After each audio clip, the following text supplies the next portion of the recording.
irmãos, tudo bem com vocês? Olha só o que a palavra, irmãos, vai dizer em Jeremias 33. Jeremias ainda estava preso no pátio da guarda quando o Eterno lhe dirigiu a palavra pela segunda vez. Assim diz o Altíssimo que fez a terra, que formou e afirmou. Seu nome é Eterno. Clame a mim e responderei e lhe direi coisas grandiosas e insondáveis que você não conhece.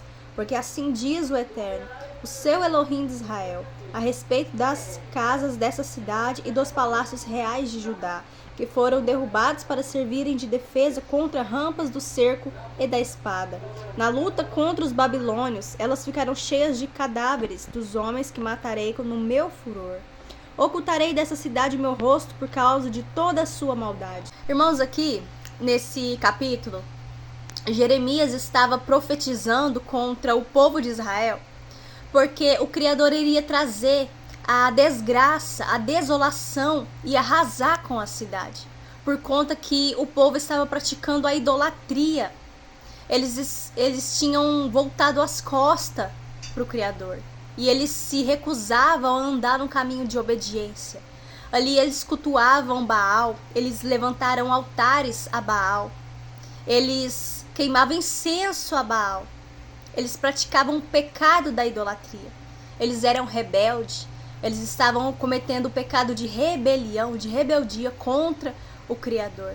Por isso, irmãos, o Criador derrama sobre eles ali. O Criador estava falando, profetizando que iria derramar sobre eles o furor, que iria destruir aquela cidade por conta da desobediência deles.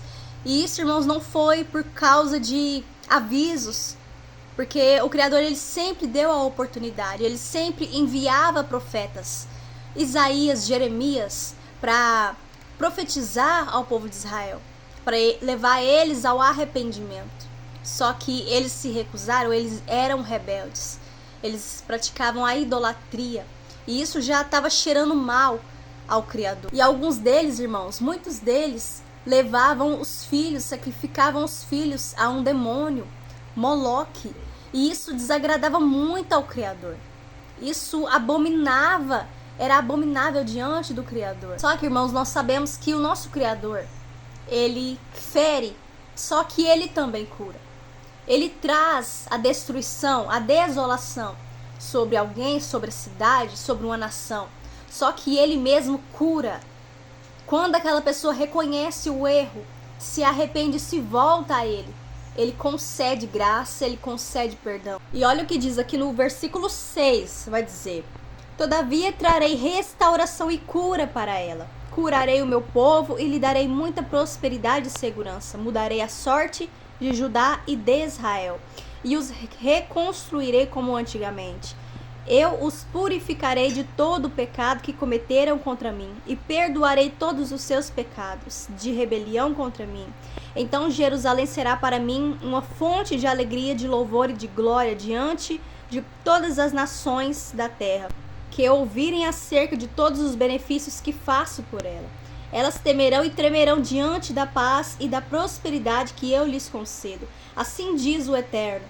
Vocês dizem que este lugar está devastado, e ficará sem homens nem animais. Contudo, nas cidades de Judá e nas ruas de Jerusalém, que estão devastadas, desabitadas, sem homens e sem animais, mas uma vez se ouvirão as vozes de júbilo e de alegria, do noivo e da noiva, e as vozes daqueles que trazem ofertas de ação de graças para o templo do Criador, dizendo: deem graças ao Altíssimo dos exércitos, pois ele é bom e o seu amor leal dura para sempre. Porque eu mudarei a sorte dessa terra como antigamente, declara o Eterno. Então aqui, irmãos, da mesma forma que nós vemos a profecia de que o Criador iria permitir a destruição, a desgraça vir sobre aquela nação, sobre o povo de Israel, por conta do pecado da idolatria. Assim também o Criador profetiza sobre a restauração do povo de Israel e do povo de Judá. Por quê, irmãos? Porque o amor do nosso Criador, ele é eterno, ele é imenso. E quando você cai, quando você peca, e o castigo vem sobre você, porque o castigo vem, irmão, nós temos que ter em mente, consciência de que quando você peca e você se arrepende e pede perdão, O Criador, ele te perdoa, irmãos. Só que ele não perdoa as consequências. Porque tudo aquilo que o homem planta, o homem colhe. Então tudo aquilo que nós fazermos, nós vamos colher. A consequência vem. Não tem como a gente não colher aquilo que a gente plantou, a maldade, o pecado que a gente plantou. Só que ali, irmãos, aqui nessa passagem, o Criador fala para Jeremias profetizar que ele iria trazer a restauração, que o povo iria se alegrar, que a cidade, que eles seriam reconstruídos de novo. Ele ia trazer a alegria de novo. E o Criador estava dizendo que o povo voltaria a se alegrar, voltaria a ter paz abundantemente sobre aquela cidade. E assim, irmãos, é na nossa vida. Quando o Criador permite algo, a destruição, a consequência do pecado, o castigo sobre uma cidade, uma nação, sobre alguém, ele permite, você colhe aquele fruto amargo do que você plantou. Só que quando o Criador olha para o seu coração e vê aquele coração arrependido, disposto a mudar, então ele traz a consolação, ele traz a restauração, ele traz a reconstrução daquilo que foi destruído. E ele te permite sorrir novamente, ter paz, alegria novamente. Ele é assim, irmãos. O amor do nosso Criador é imenso. A Bíblia diz que ele é longânimo ao irar. E a prova do amor dele, irmãos, é que ele sempre castigava o povo de Israel. Profetizava contra o povo de Israel, que iria trazer a ruína, a destruição. Israel vivia sendo castigada, esmagada, amassada por conta da idolatria e do pecado.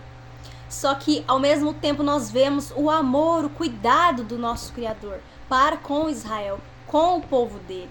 Ele sempre trazia, depois da queda, do pecado, da destruição, ele sempre trazia um consolo, a restauração. E a Bíblia fala, irmãos, que o Pai corrige aquele que ama. E tem momentos que o Criador permite a dor. Ele permite a morte, a destruição, o sofrimento, a ruína de uma nação, de uma cidade, de alguém, para que aquela nação, aquelas pessoas possam despertar, olhar, reconhecer o erro e se voltar para ele. Então ele permite sim a dor, o sofrimento, até mesmo o luto, para que haja arrependimento, para que haja salvação daquelas almas. Então, irmãos, para que a gente não venha ser tratado na dor, para que você não venha reconhecer que você é pecador miserável, na dor, se volte para a presença do Criador. Observe quais tem sido a semente que você está plantando. Qual semente que você está semeando? Será que é a semente do bem, a semente da obediência ou da desobediência?